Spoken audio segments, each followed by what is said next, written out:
vowed to continue fighting on behalf of leaseholders living in buildings affected by dangerous cladding. It comes after Housing Secretary Robert Jenrick announced a plan to tackle the scandal nearly 4 years after the Grenfell Tower fire exposed the crisis. He unveiled a £3.5 billion package to remove cladding from high-rise blocks in England. But leaseholders in lower-rise buildings face bills of up to £50 a month for removal of unsafe materials. It's angered Tory MPs who say that innocent leaseholders should not have to pay for the crisis and warn that residents were being bankrupted by fire safety patrols. I'm joined now by journalist Emma Byrne, who bought her first flat more than 4 years ago and discovered last year that her block had earned a B2 rating for fire risk, the worst possible ranking. Emma, welcome back to the show. Thanks for giving us your time. Hi there. Also with us is Conservative MP Bob Blackman, who sits on the Commons Housing Committee. Bob, thanks for giving us your time. Good afternoon. I want to start by asking you, Emma, we spoke last time, you told us about your flat. You told us that you discovered that you're essentially trapped in your flat. You can't sell it, you can't rent it, and you're facing very high bills. We have been told that it has started or scaffolding has been put up or work has already been carried out in 90% or 95% of the buildings. Can I ask, is your building one of those? No. I'm still exploring certain avenues for fixing my building. For a start, those figures refer to one type of cladding, which is ACM, which was the kind of cladding on Grenfell. Now, you hear kind of Conservative MPs or kind of constantly citing this figure. ACM cladding only accounts for 2% of the problem. So when you hear this figure being kind of bandied around, it's MPs basically boasting about not fixing 98% of the problem buildings in this country. Bob, do you agree? That's a pretty big accusation there. Emma and I have sparred on this issue already. I think we start off from the point of innocent leaseholders should not be paying the costs of remediating cladding on any buildings. But we have to remember that the government has moved quite a long way. We started with 600 million to fix the socially rented accommodation on tall buildings. Remember, at the moment, the government is only talking about tall buildings. That's, in other words, anything over 6 stories high, basically. Then they provided £1 billion for privately owned properties above, once again, 6 stories high. That was clearly totally inadequate, and most of us who've been involved in this said so at the time. My estimate, and it's been a long time estimate, was that to fix the cladding issue, now, we've got to divorce 3 things here. First is the cladding issue on high-rise buildings, which is unsafe.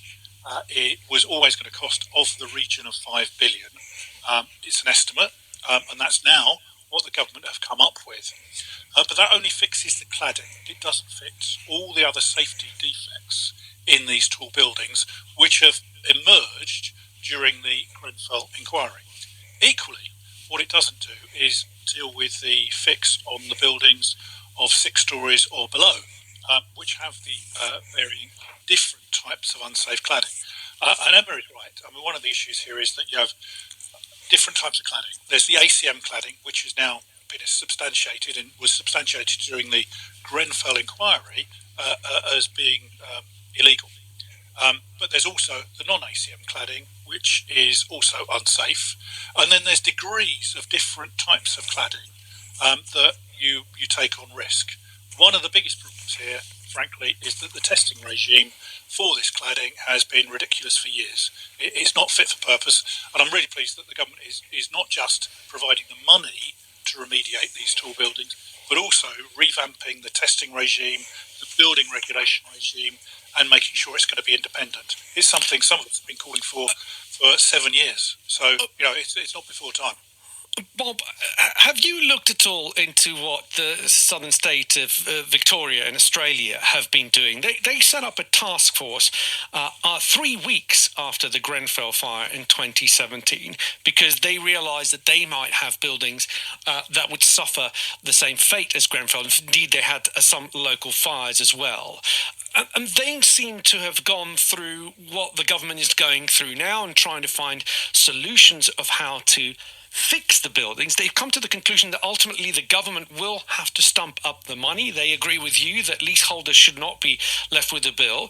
And they have basically guaranteed that all the work will be done, remediated, which means that people can rent their flats, can sell their flats, because they know that all the debt, or the money needed to fix those flats is going to be, the bill will be picked up by the government. And the way that they've decided to recoup that money is by imposing a 10% levy on the construction industry, on developers.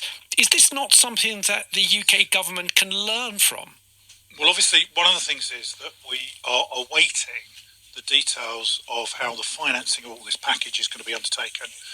What the Housing Secretary, Robert Jenrick, has actually announced is obviously the funding pot and the fact that there will be both a tax and a levy on the building industry.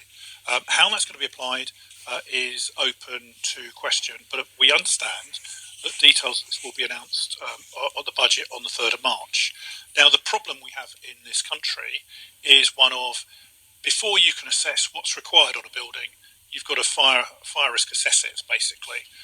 And the industry, quite frankly, doesn't have the capacity to do that. When the government opened the bidding for funding from the £1 billion fund, it got it's still waiting on 1,100 applications that were submitted that were incomplete. That's out of more than 2,000 applications. So from that perspective, a lot of the lack of completeness is the issue of, they haven't had a fire risk assessment, they haven't had a proper survey, and there isn't the capacity in the industry to do it. So the government's now training people up to do that, so we can actually assess exactly what's required. But I come back to the issue here, which is very important here, is that the government has provided the funding for remediating cladding, but there's all sorts of other safety issues within buildings that have to be fixed as well. Emma, you are stuck in a home which you can't rent and you can't sell. What do you need the government to do for you? Well, I've been told, I found out on Wednesday when it was announced in the Commons that my building is 18 metres or above 18 metres. So my cladding will be fixed by the government. However, lots of these buildings have also, as Bob has said, serious fire safety defects, which if I can't get the money, if the developers don't essentially pay to fix that building, I could still be hit by a bill of tens and tens of thousands of pounds. So it's still incredibly worrying for me. Also, leaseholders who live in buildings under 18 metres still have to pay, and that's where this loan scheme comes in. A loan scheme which is, totally unacceptable. Leaseholders are basically being told that properties they bought in good faith, they spent a lot of money on experts to guarantee they were safe and sign the buildings off, that essentially we know that things have gone on. Government changed legislation retrospectively, manufacturers rigged fire safety tests, developers have built shoddy properties, but ultimately you have to stump up. And none of the, it doesn't make buildings safer just paying for cladding. If you have serious fire safety defects in a building that's going to cost tens and tens of thousands of pounds per leaseholder, if one leaseholder in a building can't pay that bill, then the building doesn't get fixed. So what we're asking for is the government to basically come up with the money to fix this issue quickly and essentially go after the people who've created this crisis. Okay. Emma, thank you. Emma Byrne there, one of those affected by the cladding scandal. And earlier you heard from Conservative MP Bob Blackman, who also sits on the Commons Housing Committee. In reference to what Emma just mentioned there, the loan scheme, again, this was something that the state of Victoria and Southern Australia did try. Not a single loan was taken out because, of course, people didn't feel like they should be held liable to take out a loan which they would carry around for the rest of their lives for damage or to repair damage that they were not responsible for. I hate to sound like a broken record, but the Australian administration in Victoria has been dealing with this issue, and I don't see anywhere where we are looking over there to say, well, what did you try? What have you done? What's worked? What hasn't worked? What can we try here? They seem to be way ahead of us in dealing with the cladding scandal, and I think that is something that we should be learning from. Now, coming up,